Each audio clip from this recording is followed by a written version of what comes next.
வணக்கம் and welcome to Subhashini Boopalan vlogs. இன்னைக்கு நம்ம கிச்சன் சீரிஸ்ல என்ன ரெசிபி பார்க்க போறோம்னு பாத்தீங்கன்னா quinoa dosa and carrot chutney தாங்க பார்க்க போறோம்.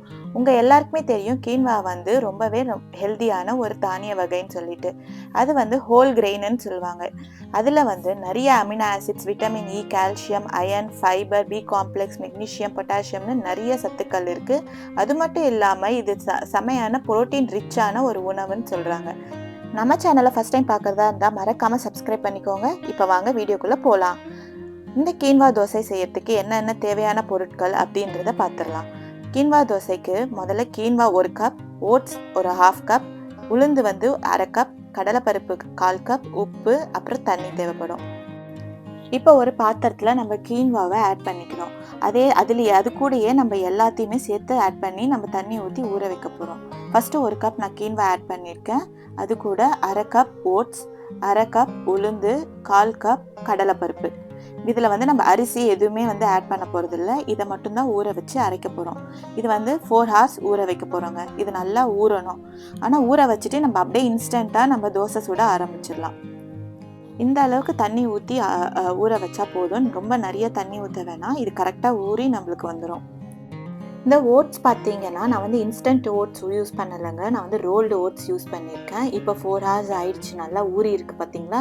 தண்ணியெல்லாம் நல்லா இழுத்துக்குச்சு, நல்லா ஊறிடுச்சு. இப்போ வந்து நம்ம மிக்ஸி ஜாரில் வந்து 2 பேட்சாக இந்த ஓட்ஸை, இந்த கீன்வாவை வந்து அரைச்சிக்க போகிறோம்.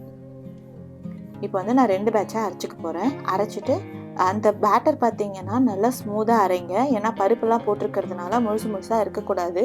அந்த டைமில் நீங்கள் எவ்வளோ தண்ணி வேணுமோ அவ்வளோ நீங்கள் ஆட் பண்ணிக்கலாம். கொஞ்சமாக இந்த மாதிரி கன்சிஸ்டன்சியில் நீங்கள் ஆட் பண்ணிக்கோங்க. இந்த அளவு ஸ்மூத்தாக இருக்கணும் பேட்டர். அப்போ தான் வந்து ரொம்ப நல்லாயிருக்கும். இப்போ நான் 2 பேட்சுமே அரைச்சிட்டேன். இப்போ நம்ம மாவு ரெடி ஆயிடுச்சு.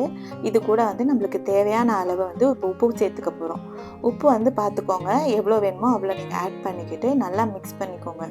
இன்னுமே நீங்கள் கொஞ்சம் தண்ணி ஊற்றி கூட ஆட் பண்ணிக்கலாம். அப்போ தான் வந்து நம்மளுக்கு தோசை ஊற்றும் போது நல்லா மெலிசாக மொறுன்னு வரும் தோசை. இப்போ நம்ம மிக்ஸ் பண்ணியாச்சு நல்லா. இப்போ நான் வந்து காஸ்ட் அயர்ன் தவா யூஸ் பண்ணுறேன். அதனால் அதை நான் வச்சுட்டு மீடியம் டு ஹை ஃப்ளேமில் வச்சுருக்கேங்க. இப்போ நல்லா தவா சூடானதுக்கப்புறம் நல்லா அழகாக தோசையை வந்து நல்லா மெலிசாக போட்டுக்கோங்க. நீங்கள் வந்து நான்ஸ்டிக் தவாவில் கூட போடலாம். நான்ஸ்டிக்கில் போட்டிங்கன்னா உங்களுக்கு ஆயிலும் கம்மியாகவே யூஸ் பண்ணுற மாதிரி இருக்கும். நான் வந்து காஸ்ட் அயர்னில் போடுறேன். காஸ்ட் அயர்ன்லையுமே நல்லா மொறுன்னு நல்லாவே வரும், ஒட்டாமல் நல்லா வரும். இப்போ சுற்றி ப்ரௌன் ஆகிடுச்சு பார்த்தீங்களா? இந்த டைமில் வந்து நம்ம திருப்பி போட்டுக்கலாம் தோசையை.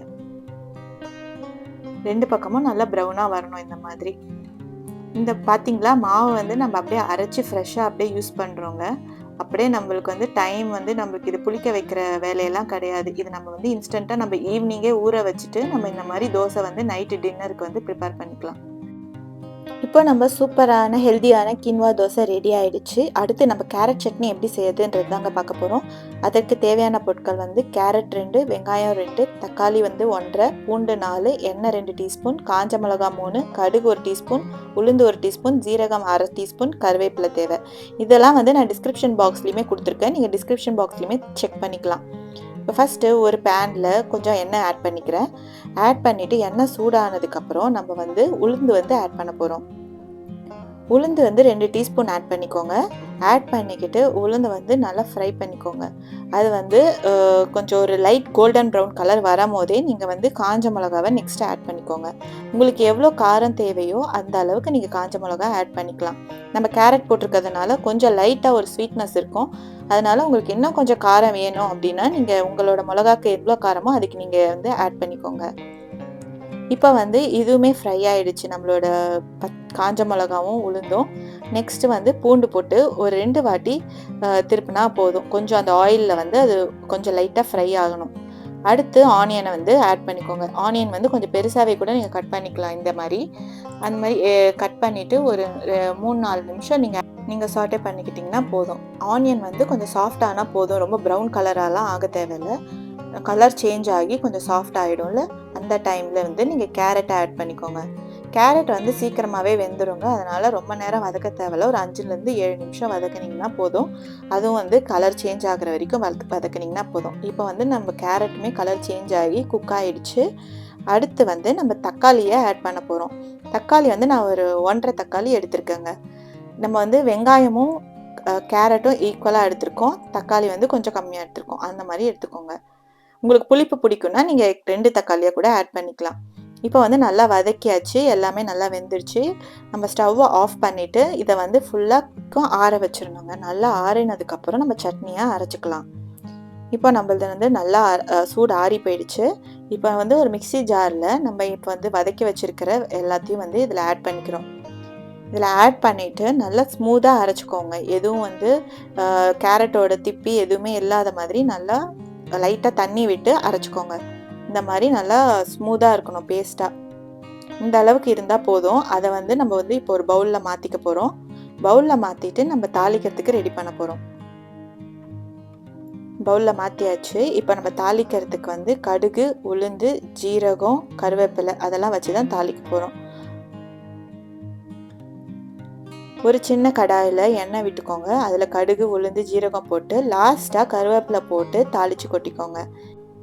கேரட் சாப்பிடாதவங்களுக்கு இந்த மாதிரி செஞ்சு கொடுத்தீங்கன்னா இதில் கேரட் இருக்கிறதே தெரியாதுங்க. அதனால் சூப்பராகவும் இருக்கும், டேஸ்டியாக. அதனால் இதை நீங்கள் வந்து உங்கள் வீட்டில் ட்ரை பண்ணி பாருங்கள்.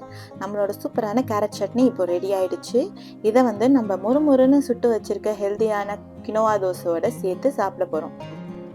இந்த ரெசிபி உங்கள் எல்லாருக்குமே பிடிச்சிருந்தா மறக்காமல் லைக் பண்ணி கமெண்ட் பண்ணிவிடுங்க. உங்கள் ஃபேமிலி அண்ட் ஃப்ரெண்ட்ஸுக்கு இந்த ரெசிபியை ஷேர் பண்ணிவிடுங்க. நம்ம சேனலை ஃபஸ்ட் டைம் பார்க்குறதா இருந்தால் மறக்காமல் சப்ஸ்கிரைப் பண்ணி பக்கத்தில் இருக்க நோட்டிஃபிகேஷனை ஆன் பண்ணி வச்சுக்கோங்க. அப்போ தான் நான் போடுற வீடியோஸ் எல்லாமே உங்களுக்கு உடனே வரும். அடுத்து ஒரு இன்ட்ரெஸ்டிங்கான வீடியோவோட நான் உங்களை எல்லாரையுமே மீட் பண்ணுறேன். அது வரைக்கும் பாய், டேக் கேர், தேங்க்யூ.